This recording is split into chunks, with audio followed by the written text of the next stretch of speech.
No aniversário de casamento da minha filha, o marido se levanta e diz: "Um brinde à filha da faxineira", e começa a rir apontando para minha filha. Nesse momento, eu levanto e digo: "Um brinde ao meu genro desempregado. Você está demitido." Meu nome é Regina Mendonça. Tenho 58 anos e sou CEO de uma empresa imobiliária que construí do zero, com muito suor e muita dor, depois que meu marido morreu por culpa da traição do próprio melhor amigo. Levei 7 anos para chegar onde cheguei. 7 anos, 3 meses e 18 dias, para ser exata. E eu sei o dia certinho porque eu contei. Cada um deles. A noite que eu mais esperei foi no Copacabana Palace. 200 convidados, mesa posta, champanhe gelado. Era o aniversário de casamento da minha filha. Aí meu genro, o André, se levanta lá na frente e faz um brinde. Um brinde à filha da faxineira. Ele disse isso. E riu. Apontou para minha filha e riu na cara dura, na frente de todo mundo. Deu um silêncio. Aquele tipo de silêncio que parece que o ar saiu da sala. Eu fiquei olhando para ele uns 2 segundos. Respirei fundo. Peguei minha taça de cristal, me levantei devagar e falei alto, bem alto, para ninguém ter dúvida. Um brinde ao meu genro desempregado. Você está demitido. A cara dele naquele momento? Esse foi meu troféu. Não precisei de mais nada. Só que o que ninguém sabia é que aquele brinde era só o começo. O que veio depois foi planejado nos mínimos detalhes, peça, por anos. Mas hoje eu fico pensando numa coisa. Quando você passa a vida inteira focada em destruir quem te fez mal, o que é que sobra de você quando finalmente consegue? Vocês precisam entender uma coisa sobre a vingança. Quanto mais tempo você leva planejando, mais doce é o sabor. Eu construí do zero o que os jornais chamam de o império imobiliário mais influente do Brasil. Tudo isso depois que meu marido, Antônio, me deixou com uma filha pequena e mais dívidas do que eu conseguia contar. Quem diria que aquela viúva desesperada se tornaria a mulher que faz os homens mais poderosos do país tremerem numa sala de reunião? Cristina, minha filha, cresceu vendo a mãe trabalhar 18 horas por dia. "Mamãe, você não vai me dar boa noite hoje também?" ela perguntava quando tinha 6 anos. Me partia o coração, mas eu sempre respondia: "Querida, estou construindo algo para nós duas." Nunca permiti que ela se tornasse uma daquelas patricinhas insuportáveis do Colégio Santo Inácio. Mesmo quando podíamos comprar o que quiséssemos, ela precisava merecer cada presente, cada viagem, cada privilégio. Você acha que fui dura demais? Talvez, mas o mundo é mais duro ainda. O que poucos sabem é que por trás da minha fachada de CEO implacável e bem-sucedida, carrego cicatrizes que nunca se curaram. Antônio não morreu num simples acidente, como noticiam os jornais. Ele teve um infarte fulminante após descobrir que seu sócio e melhor amigo, Luiz Otávio Montenegro, havia fraudado contratos e desviado milhões, deixando-o como o único responsável legal. Segurei sua mão no hospital enquanto ele sussurrava: "Cuide da nossa menina. E não deixe aquele canalha sair impune." Desde então, vivo uma vida dupla, a empresária bem-sucedida que todos admiram e a viúva que jurou vingança. Cristina cresceu sem saber a verdade sobre a morte do pai. Como contar a uma criança que o mundo dos negócios pode ser um campo de batalha sangrento? Como explicar que, enquanto eu sorria nas fotos de capa da Forbes, planejava meticulosamente a destruição do homem que nos traiu? Mas o destino é engraçado, não é? Às vezes ele coloca em nossas mãos exatamente as ferramentas que precisamos para nossa vingança. E foi isso que aconteceu quando André entrou na vida da minha filha. Foi numa daquelas festas beneficentes no MAM que tudo começou. O tipo de evento onde a elite carioca finge se importar com causas sociais enquanto exibe joias caras e fofoca sobre divórcios alheios. Cristina estava deslumbrante num vestido dourado que eu havia escolhido pessoalmente. André se aproximou como quem não quer nada, derrubando acidentalmente champanhe no vestido dela. "Me desculpe, sou tão desastrado", ele disse com aquele sorriso praticado. E minha filha, sempre tão esperta para outras coisas, caiu como uma patinha. O que Cristina não sabia, mas eu descobriria depois, é que André havia estudado seus gostos, rotina e aparições em colunas sociais por meses. Nada naquele encontro foi acidental.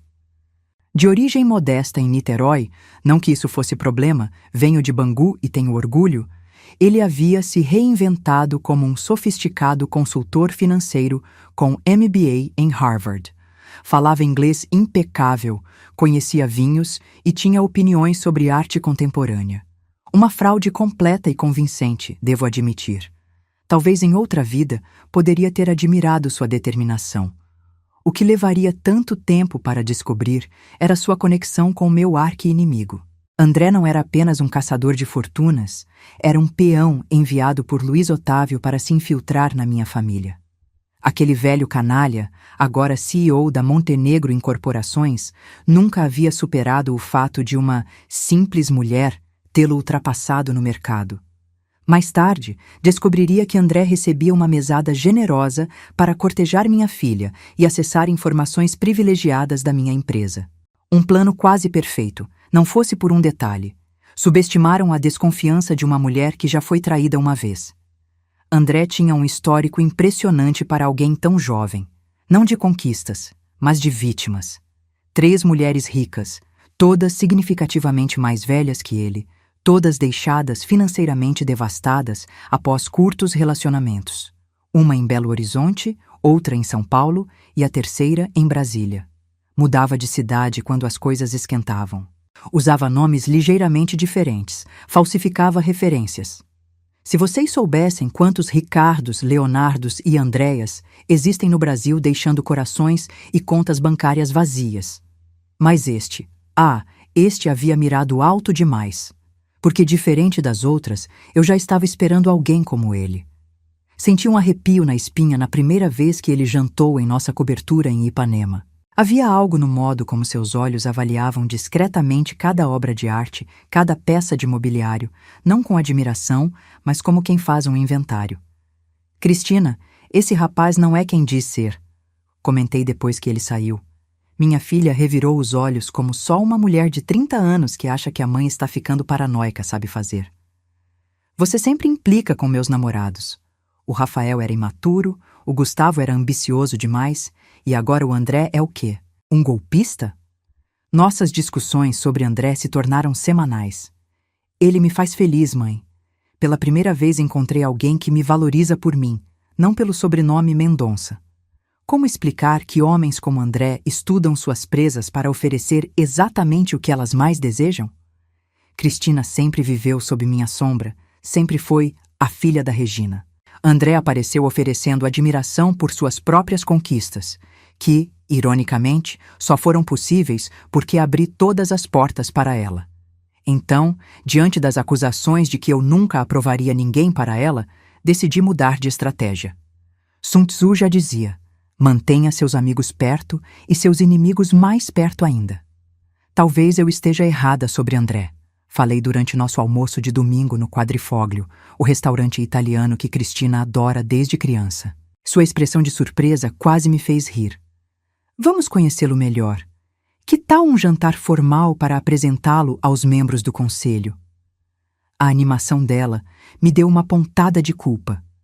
Cristina realmente acreditava ter conquistado minha aprovação, quando, na verdade, eu estava apenas começando minha investigação mais detalhada. Às vezes, o amor materno exige decisões difíceis, inclusive permitir que sua filha cometa um erro calculado para protegê-la de um desastre maior. Naquela mesma noite, liguei para Paulo Martins, um ex-delegado que agora trabalhava como detetive particular para minha empresa, investigando desde funcionários suspeitos até parceiros de negócios. Paulo, preciso de um dossiê completo sobre André Meirelles. Quero saber desde seu primeiro dia de aula até o que ele comeu no café da manhã hoje. Discrição absoluta. Paulo nunca falhou comigo em 12 anos. E algo me dizia que desta vez ele encontraria muito mais do que um simples golpista. Eu sentia que estava prestes a desenterrar algo muito maior que um simples caçador de dotes. O relatório chegou numa pasta preta lacrada 3 semanas depois. Li sozinha em meu escritório, as cortinas fechadas, um copo de whisky Macallan 18 anos na mão, o favorito de Antônio. A cada página, minha mão apertava mais o copo. André Meirelles era, na verdade, André Correia. O diploma de Harvard, falsificado. O apartamento no Leblon, alugado com dinheiro de uma namorada anterior, uma empresária do setor têxtil que ainda não sabia que havia sido roubada. Dívidas de jogo em cassinos clandestinos, 2 acusações de estelionato arquivadas por falta de provas e, o que fez meu sangue gelar, encontros mensais com Luiz Otávio em uma casa de praia em Angra dos Reis. Mas foi a foto na última página que me fez derramar o uísque. André e Luiz Otávio apertando as mãos, sorridentes, com uma manchete de jornal ao fundo anunciando a expansão da minha empresa para o Nordeste, informação que era confidencial naquela época. A data, 2 semanas antes de André acidentalmente conhecer Cristina. Aquilo não era coincidência, era conspiração. O ódio que senti foi tão físico que precisei me sentar. Não era apenas sobre dinheiro ou posição social. Era sobre Antônio. Era sobre a promessa que fiz segurando sua mão fria no hospital. O mais perturbador foi entender a verdadeira extensão do crime de Luiz Otávio contra meu marido.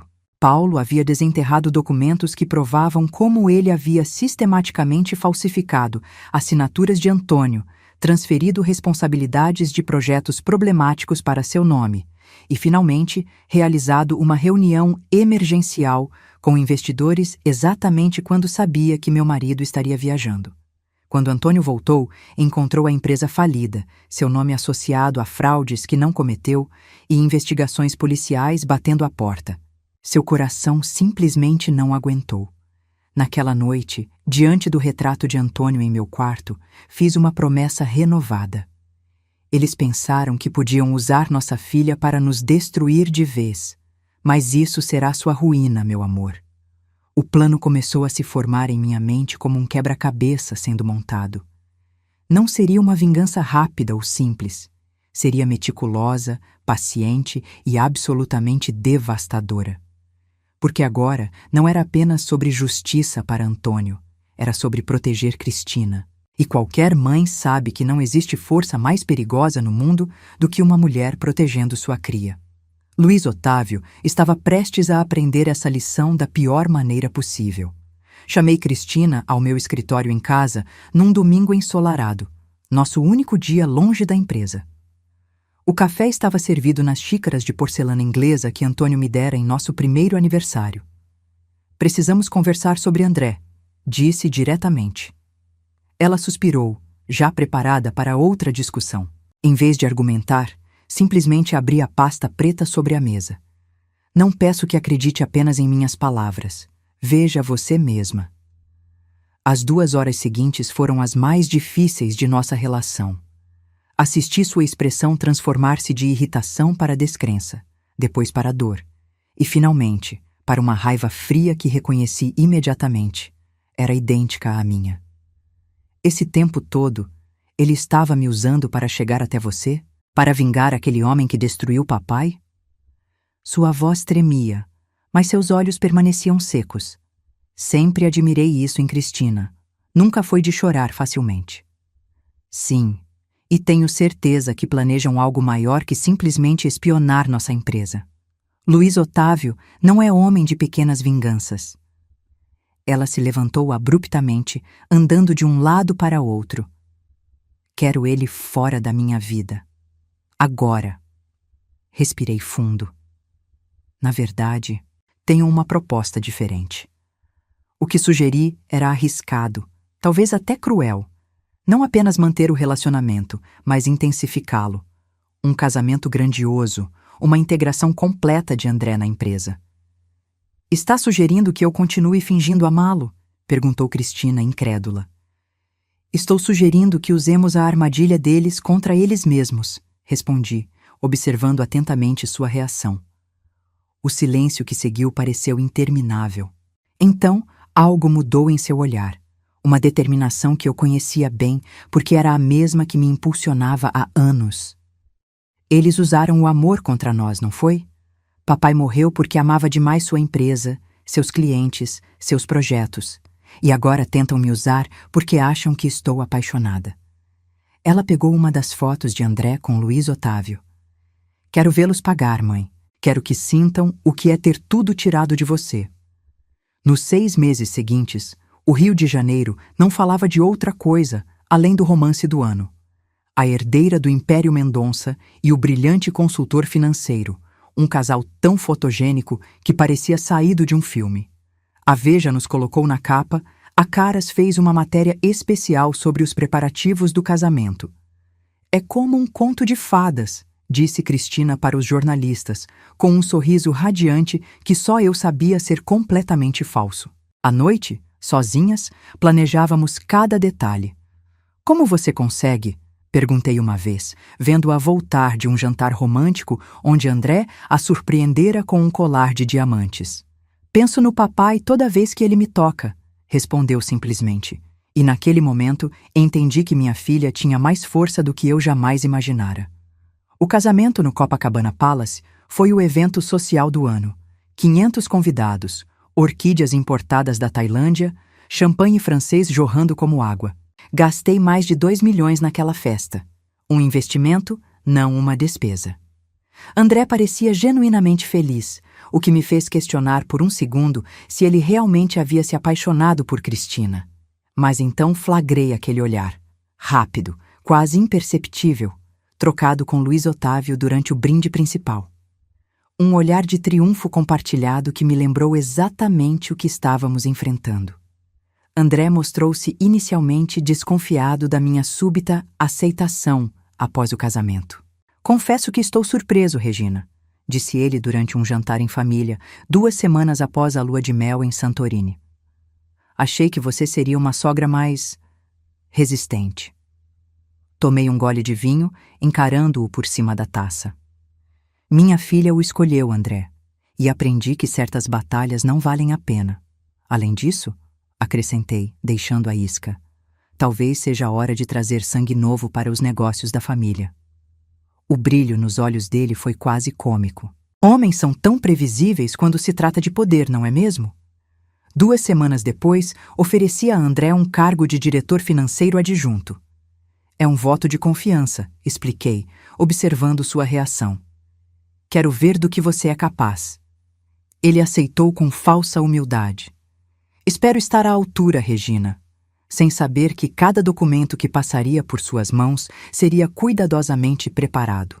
Metade continha informações falsas sobre projetos inexistentes. A outra metade, dados reais, mas já defasados. Um labirinto informacional projetado por mim e Vera, minha assistente que conhecia a empresa melhor que qualquer diretor. E, é claro, cada movimento dele era monitorado, cada e-mail gravado, cada telefonema registrado. Nos meses seguintes, alimentei seu ego como quem engorda um porco para o abate. André, sua análise sobre o Projeto Salvador foi impressionante, elogiava em reuniões. Cada migalha de reconhecimento o tornava mais confiante, mais descuidado. Câmeras discretas registravam tudo. As ligações furtivas, os documentos fotografados, os encontros com informantes de Luiz Otávio. Uma vez por semana, ele visitava o Clube de Tênis, codinome para encontros com seu verdadeiro chefe em uma casa discreta na Barra da Tijuca. Vocês acham que fui longe demais? Talvez. Mas quando se trata de proteger o que é seu, os limites morais ficam nebulosos. O que eu não havia previsto no meu plano meticuloso era Pedro Almeida. Alto, discreto, com aqueles óculos de tartaruga que lhe davam ar de intelectual, ele entrou na empresa como advogado responsável por nossos contratos internacionais. Formado com honras pela USP, filho de um juiz respeitado, Pedro era o oposto de André em tudo, íntegro até a medula, trabalhador incansável e completamente alheio às políticas de escritório. A primeira vez que o vi conversando com Cristina na cafeteria da empresa, notei algo diferente no sorriso dela. Um sorriso genuíno, que não havia ensaiado para ninguém. As reuniões casuais entre eles se tornaram frequentes. Documentos que poderiam ser enviados por e-mail eram entregues pessoalmente. longos almoços para discutir cláusulas contratuais. Cristina começou a chegar tarde em casa, explicando a André que estava trabalhando em um projeto especial. Numa dessas noites, a encontrei em meu escritório, aguardando minha chegada. "Estou me apaixonando por ele, mãe", confessou, parecendo simultaneamente culpada e aliviada. "Pedro não sabe de nada sobre nosso plano. É honesto demais, mas quando estou com ele, esqueço que estou fingindo ser feliz. Simplesmente sou." Aquela confissão me colocou num dilema. Por um lado, o relacionamento clandestino era perigoso para nosso plano. Por outro, via minha filha verdadeiramente feliz pela primeira vez em anos. "Conte a ele", sugeri finalmente, surpreendendo nós duas. "Não tudo, apenas o suficiente. Se ele é tão íntegro quanto parece, precisará saber que não está envolvido em uma simples traição, mas em algo maior."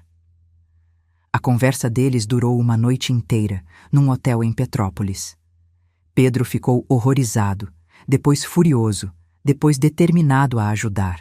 "Ele é advogado criminal também", explicou Cristina, com admiração genuína. "E diz que temos evidências suficientes para derrubar os dois." Os encontros secretos tornaram-se o único momento de verdade na vida de Cristina. Enquanto mantinha a fachada do casamento perfeito, jantares, eventos sociais, férias meticulosamente planejadas, ela vivia momentos de autenticidade com Pedro. Numa noite particularmente difícil, após um jantar onde André se mostrou especialmente carinhoso e falsamente bêbado para tentar extrair informações, encontrei Cristina chorando na varanda de nossa casa, em Búzios. "Não sei se aguento mais, mãe. Às vezes me olho no espelho e não reconheço quem me tornei." Sentei-me ao seu lado, segurando sua mão como fazia quando ela era pequena. "É temporário, meu amor. Tudo isso é temporário." O que não disse, porque não sabia como, era que certas coisas nos marcam para sempre, mesmo quando são feitas por uma causa justa. O plano estava funcionando perfeitamente, talvez bem demais. André havia ganhado a confiança de quase toda a diretoria, tornando-se o genro modelo, o executivo promissor. Quando o flagrei no escritório após o horário, vasculhando arquivos confidenciais, ele sorriu sem constrangimento. "Trabalho extra, Regina. Quero impressionar minha sogra favorita." Seu tom jovial contrastava com o olhar calculista. Uma dança de mentiras onde ambos sabíamos exatamente o que estava acontecendo, mas fingíamos ignorar.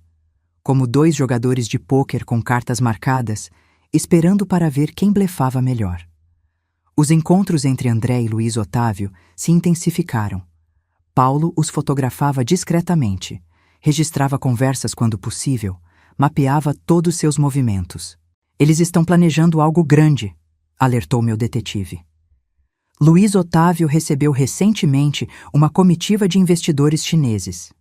"Acho que estão preparando uma aquisição hostil para suas empresas, usando informações privilegiadas para desvalorizar suas ações."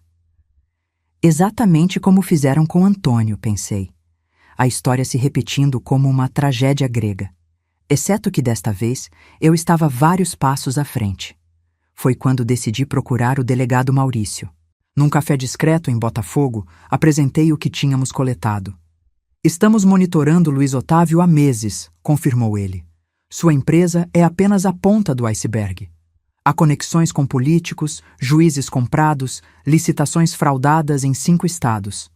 O delegado hesitou, olhando para os lados. "Dona Regina, o que estou prestes a propor é irregular, mas pode beneficiar ambos os lados. E se cooperássemos oficialmente? A senhora como informante? Nós fornecendo equipamentos de escuta realmente eficientes?" A proposta era tão inesperada quanto perfeita. Minha vingança pessoal agora tinha o selo oficial da Polícia Federal. "Precisamos de evidências em primeira mão", explicou Maurício. "Gravações, confissões explícitas, documentos. Quanto mais incriminadora for a evidência, mais completa será a queda deles." Saí daquele encontro com uma sensação estranha, como se o universo conspirasse a meu favor, finalmente equilibrando a balança que pendeu contra Antônio anos atrás. Mas ainda havia uma peça crucial no tabuleiro que precisava ser movida. Era hora de plantar a semente que destruiria tudo. E para isso, precisaria usar a vaidade de André contra ele mesmo. Nosso plano entrou em sua fase final, exatamente 3 meses antes do aniversário de casamento de Cristina e André. Era hora de plantar a semente que destruiria tudo. Deixei, acidentalmente, uma pasta antiga em casa, com fotos de Cristina bebê nos braços de nossa antiga governanta, Maria, uma mulher simples do interior de Minas que trabalhou conosco por anos. As fotos mostravam uma semelhança superficial entre elas, suficiente para plantar a dúvida. Junto, um recorte de jornal sobre o escândalo silenciado da elite carioca e anotações fictícias sobre adoção informal. A isca funcionou perfeitamente. Na manhã seguinte, a pasta havia sido cuidadosamente recolocada, mas notei as marcas digitais nas fotos. André as havia examinado detalhadamente. Durante o café, ele parecia distraído, lançando olhares especulativos para Cristina. "Tudo bem, querido?" perguntou ela, a perfeita esposa preocupada. "Só pensando em quanto você se parece com sua mãe", respondeu ele com um sorriso falso. Troquei um olhar rápido com minha filha. A fase final estava em andamento. Agora era questão de alimentar sua curiosidade mórbida até que ele mordesse o anzol completamente. Nas semanas seguintes, criei mais evidências cuidadosamente. Uma transferência bancária mensal para Maria com a descrição acordo familiar. Uma carta antiga onde Antônio mencionava nosso segredo e a menina. Até mesmo uma certidão de nascimento falsificada encontrada por acaso entre documentos antigos. André tornou-se obcecado, passando horas investigando o passado de Maria, visitando o cartório onde supostamente Cristina havia sido registrada, até mesmo viajando secretamente a Minas para localizar a antiga governanta, que, graças a Paulo, havia sido previamente instruída para confirmar nossa história fictícia. O mais surpreendente foi como André subestimou minha filha. Enquanto investigava sua origem, ele se tornou menos cauteloso em suas próprias atividades. "Ele está mexendo nas minhas coisas de infância", relatou Cristina. "Encontrou seu velho álbum de fotografias no armário?" perguntei. "Exatamente. E fez várias ligações sussurradas no banheiro, achando que não percebi." Ela sorriu, uma expressão que misturava tristeza e determinação. "Sabe o que é mais irônico, mãe? Se ele realmente me amasse, não importaria quem foram meus pais biológicos." E nisso ela tinha toda a razão. O amor verdadeiro não se importa com origens, apenas com quem você é. Mas André nunca entenderia isso, porque para ele, pessoas eram apenas peças num jogo de poder. Os preparativos para a festa de aniversário de casamento começaram 2 meses antes. Insisti que fosse no Copacabana Palace, no mesmo salão onde haviam se casado. "Não importa o custo", falei para o gerente de eventos, um velho amigo que já organizara dezenas de festas para minha empresa. "Quero tudo perfeito." Lista de convidados: 200 pessoas, incluindo políticos, empresários, celebridades e, mais importante, jornalistas estrategicamente selecionados. A imprensa seria essencial para a fase final do nosso plano. Nada como um escândalo bem documentado para destruir reputações. Nas semanas que antecederam a festa, notei André cada vez mais inquieto. Ligações frequentes com Luiz Otávio, reuniões secretas, um ar de antecipação que ele tentava, sem sucesso, disfarçar. "Tenho uma surpresa para você no nosso aniversário", comentou com Cristina durante um jantar. "Algo que vai mudar nossas vidas." Ela fingiu entusiasmo, enquanto por baixo da mesa apertava minha mão até os nós dos dedos ficarem brancos. Pedro, que participava discretamente de nossos planos, alertou que havia movimentações estranhas nas ações da empresa. "Estão se preparando para algo grande, provavelmente durante ou logo após a festa." A noite da festa chegou, finalmente. Cristina estava deslumbrante num vestido vermelho valentino. A cor da guerra, escolha deliberada. André, elegante num smoking italiano, circulava entre os convidados como se já fosse o dono de tudo. Luiz Otávio chegou às 8 em ponto, acompanhado de uma loira 30 anos mais jovem. Nossos olhares se cruzaram brevemente. Ele ergueu sua taça num brinde silencioso, achando que logo celebraria minha ruína. Mal sabia que cada movimento seu estava sendo registrado por agentes da Polícia Federal discretamente posicionados como garçons e seguranças adicionais. O momento crucial chegou após o jantar.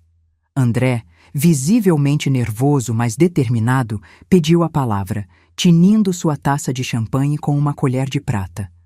Amigos, família, quero fazer um brinde especial nesta noite tão importante. O salão inteiro silenciou. Cristina, ao meu lado, respirava lenta e profundamente, como havia ensaiado. 1 ano atrás, casei-me com a mulher mais incrível que já conheci. Mas recentemente, descobri algo fascinante sobre minha adorada esposa. Ele fez uma pausa teatral, olhos fixos em mim. Então, gostaria de fazer um brinde. A filha da faxineira. Ele apontou para Cristina rindo. Todos ficaram em um silêncio constrangedor. Era minha deixa. Levantei-me calmamente, ajeitei meu vestido Chanel e sorri.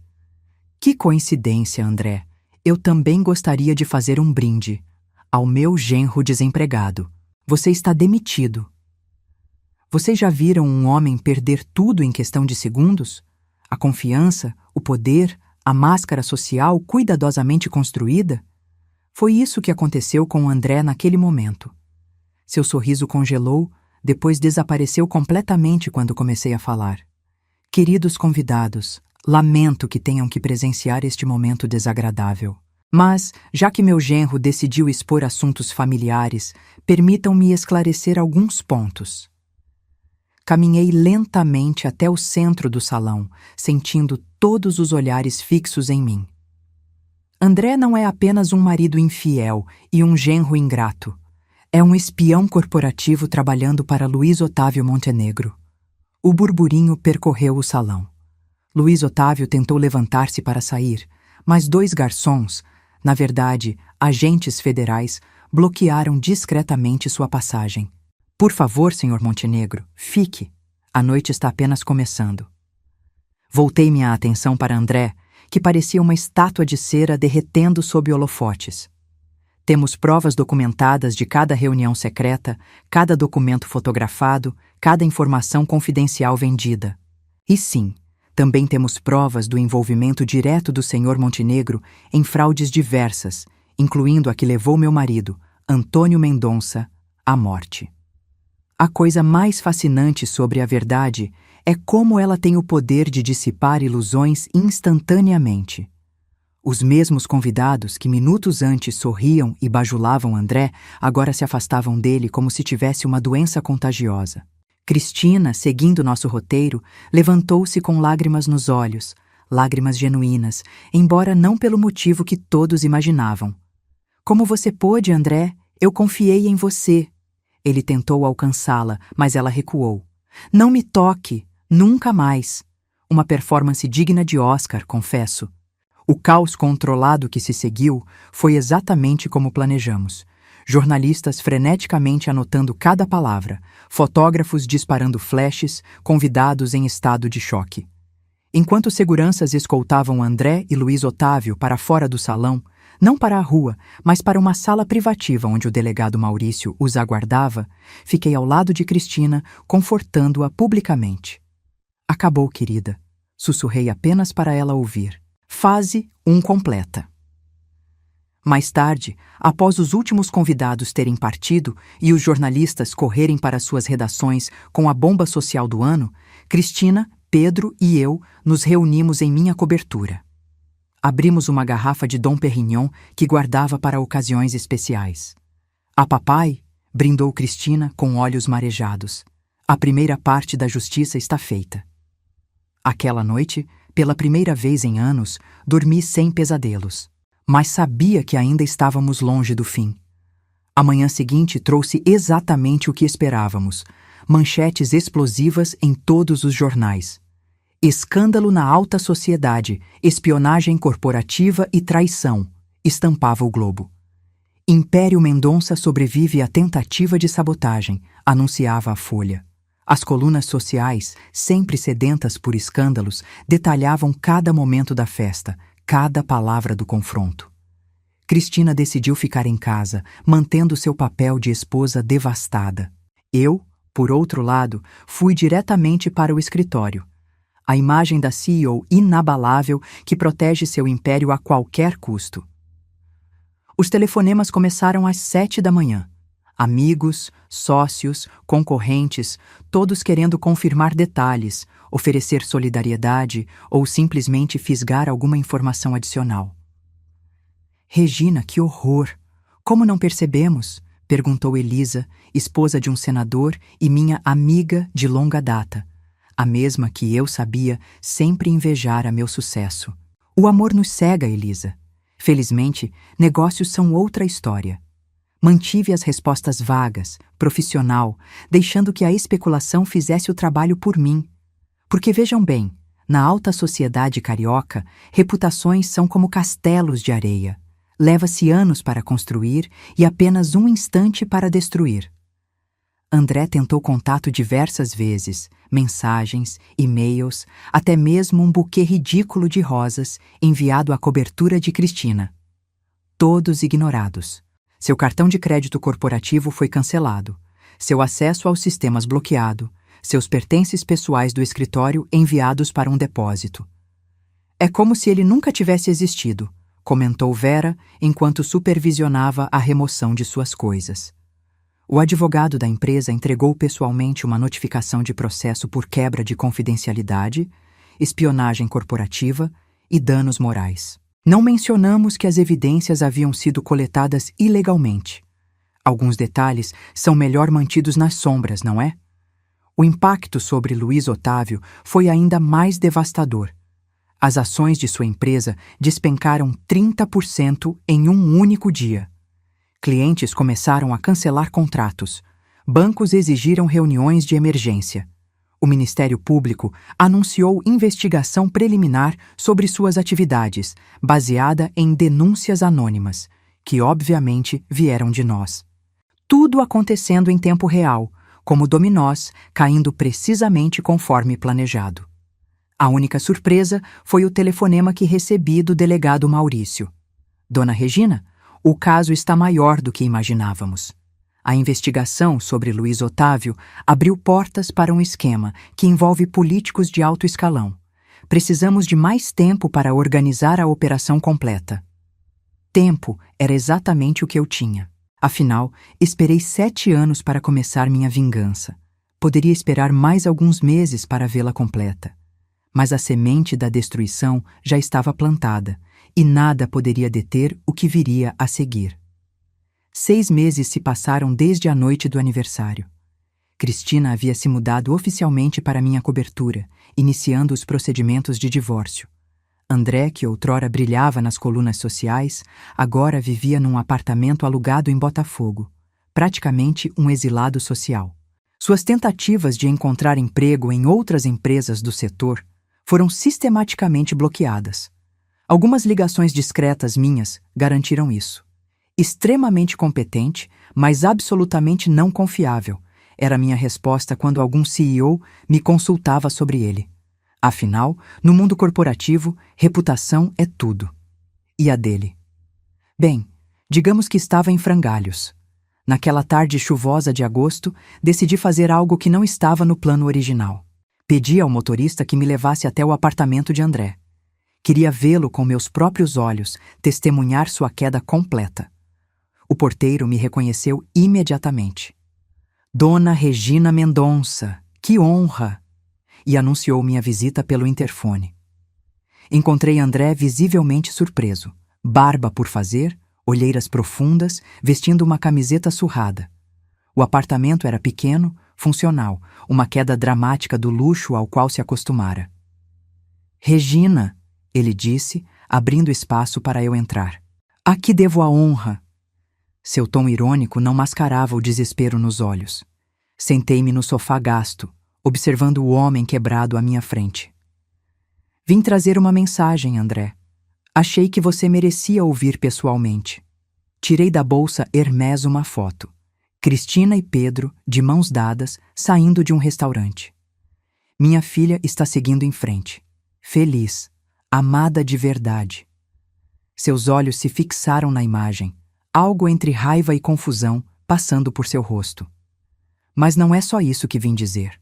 Há algo que você deveria saber. Fiz uma pausa, saboreando o momento. Cristina sempre soube de tudo, desde o início. Cada beijo, cada eu te amo, cada momento de intimidade, tudo foi uma encenação cuidadosamente planejada. A compreensão lentamente se formou em seu rosto. Impossível. Ela realmente me amava. Eu sei que sim. Balancei a cabeça quase com pena.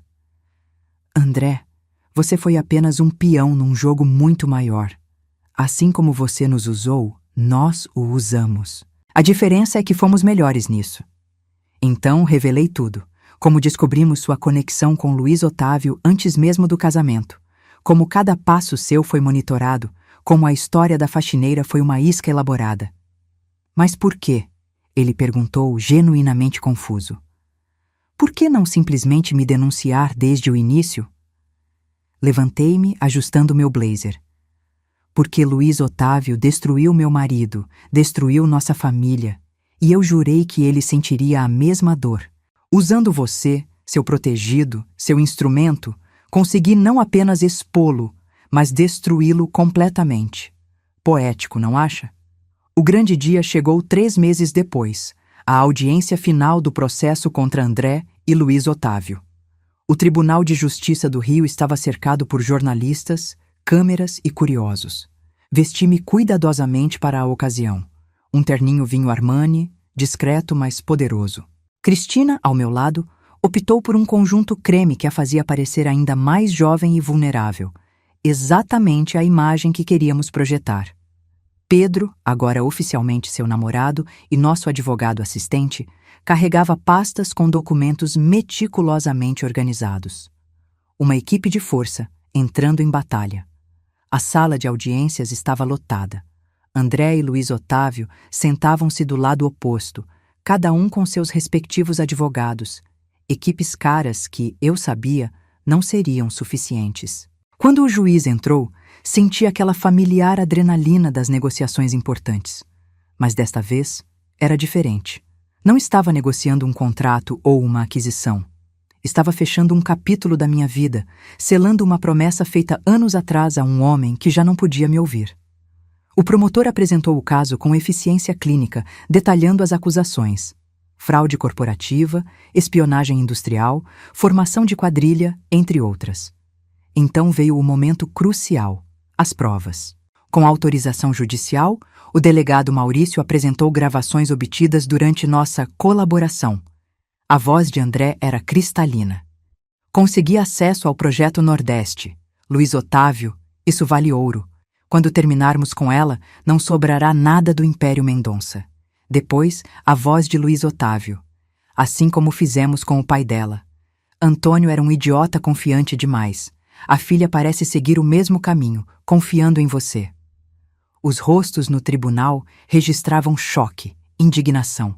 Mas o golpe final veio quando o promotor revelou que essas gravações faziam parte de uma investigação muito maior. Senhores, estamos diante da ponta de um iceberg de corrupção que se estende a contratos públicos, licitações fraudadas e lavagem de dinheiro.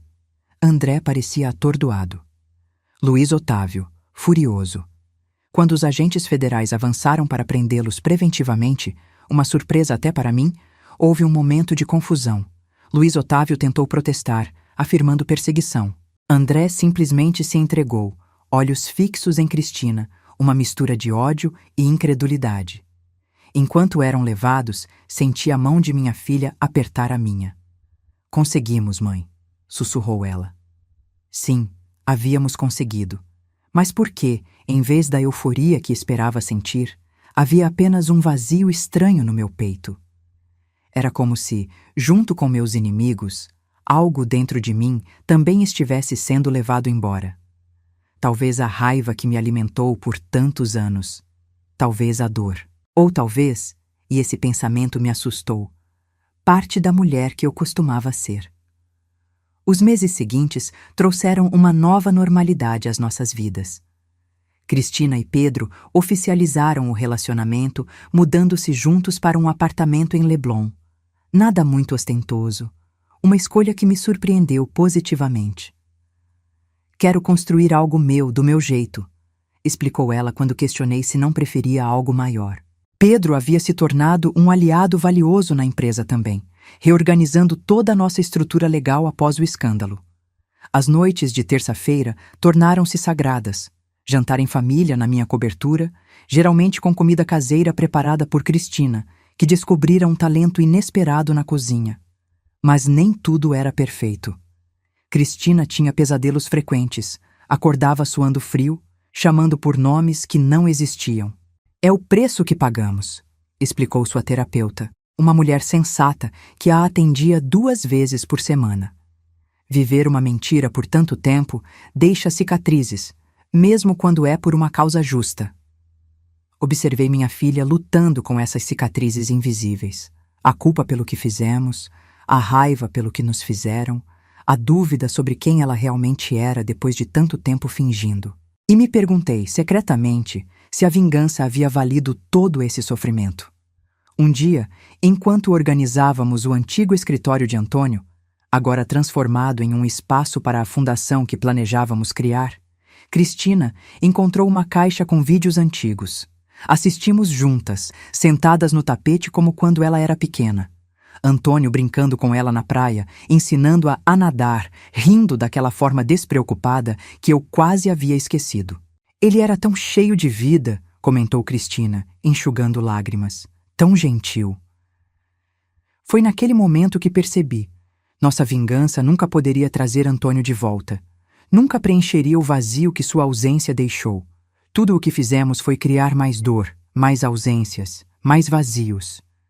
Talvez devêssemos fazer algo diferente com a fundação, sugeri, enquanto o vídeo mostrava Antônio construindo um castelo de areia elaborado. Algo que realmente honre quem seu pai era, não apenas o que aconteceu com ele. Cristina me olhou curiosamente. O que você tem em mente? Respirei fundo, deixando uma ideia formar-se lentamente. Seu pai sempre acreditou em dar oportunidades. E se criássemos algo para ajudar pequenos empresários vítimas de fraudes corporativas? Um fundo de apoio legal, financeiro e psicológico? O sorriso que iluminou o rosto de Cristina me disse tudo o que eu precisava saber. Talvez, apenas talvez, pudéssemos transformar nossa dor em algo construtivo.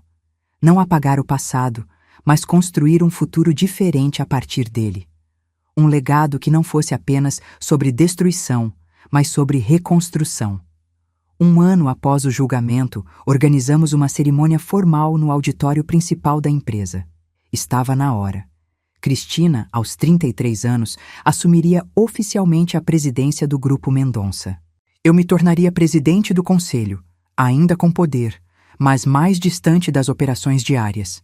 A transição havia sido cuidadosamente planejada durante meses. Treinamentos intensivos, reuniões com cada diretor, visitas a todos os projetos em andamento. Você tem certeza que está pronta? Perguntei na noite anterior, enquanto revisávamos seu discurso. Ela sorriu, com aquela confiança tranquila que havia desenvolvido. Mais pronta do que você estava quando assumiu após a morte do papai. O auditório estava lotado, funcionários, parceiros, imprensa. Cristina subiu ao palco num terninho branco impecável, cabelo preso num coque simples e maquiagem minimalista. Nada da socialite que um dia fingiu ser para André. Esta era a verdadeira Cristina, forte, articulada, visionária. Seu discurso equilibrava perfeitamente respeito pela tradição e promessas de inovação. O Grupo Mendonça foi construído sobre valores sólidos que meu pai estabeleceu e minha mãe manteve durante tempos difíceis. Integridade, excelência, responsabilidade social, esses valores permanecem inalterados, mas o mundo mudou e devemos mudar com ele. Quando anunciou o lançamento oficial da Fundação Antônio Mendonça, dedicada a apoiar vítimas de fraudes corporativas, A plateia inteira se levantou em aplausos. A celebração após a cerimônia foi muito mais íntima. Apenas pessoas realmente próximas, num restaurante em Santa Teresa com vista para a Baía de Guanabara. O pôr do sol pintava o céu em tons de laranja e rosa, quando Pedro pediu a atenção de todos. De joelhos, diante de uma Cristina completamente surpresa, ele abriu uma pequena caixa de veludo. Cristina Mendonça, você me daria a honra de compartilhar não apenas minha vida profissional, mas minha vida inteira com você? As lágrimas nos olhos dela, genuínas, espontâneas, foram a resposta mais eloquente. O beijo que se seguiu, aplaudido por todos nós, selou não apenas um noivado, mas um novo capítulo em nossas vidas. Observando minha filha naquele momento de felicidade pura, senti uma emoção contraditória. Alegria, sim, por vê-la finalmente vivendo uma verdade, não uma farsa. Mas também uma melancolia estranha. Antônio deveria estar ali. Deveria ser ele a erguer um brinde aos noivos, a embaraçar Cristina com histórias de sua infância, a intimidar sutilmente Pedro como só um pai sabe fazer. Em seu lugar estava eu, sozinha, embora cercada de pessoas. Completa em minha vingança, mas incompleta em tantos outros aspectos. Quando todos se distraíram com a sobremesa, caminhei até a varanda. O rio se estendia à minha frente, milhões de luzes como estrelas terrenas. Conseguimos, Antônio, sussurrei para o vento. Eles pagaram por tudo. Mas será que valeu a pena? Ninguém respondeu, é claro. Algumas perguntas simplesmente não têm resposta. Ou talvez suas respostas mudem com o tempo, como as marés que continuavam a banhar a cidade lá embaixo, indiferentes às pequenas tragédias e vitórias humanas.